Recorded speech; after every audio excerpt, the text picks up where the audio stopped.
Bicol Express. For today's video, mga person,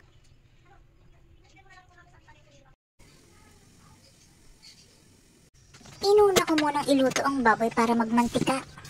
Kasi yung mantika nito ang gagawin natin mismong panggisa sa sibuyas, bawang at luya.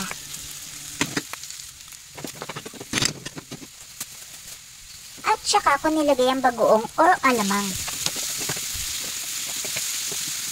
Naglagay na rin ako ng isang basong tubig.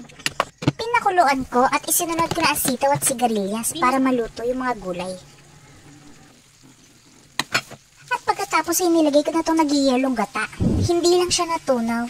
Kaya wala akong choice kundi ilagay siya na nagiyelo, matutunaw din yan. At pagkatapos ay nalaglagay din ako ng sibuyas at inilagay ko na rin ng mga sili. Tinakpan ko muna para kumulo at para matunaw na rin yung gata.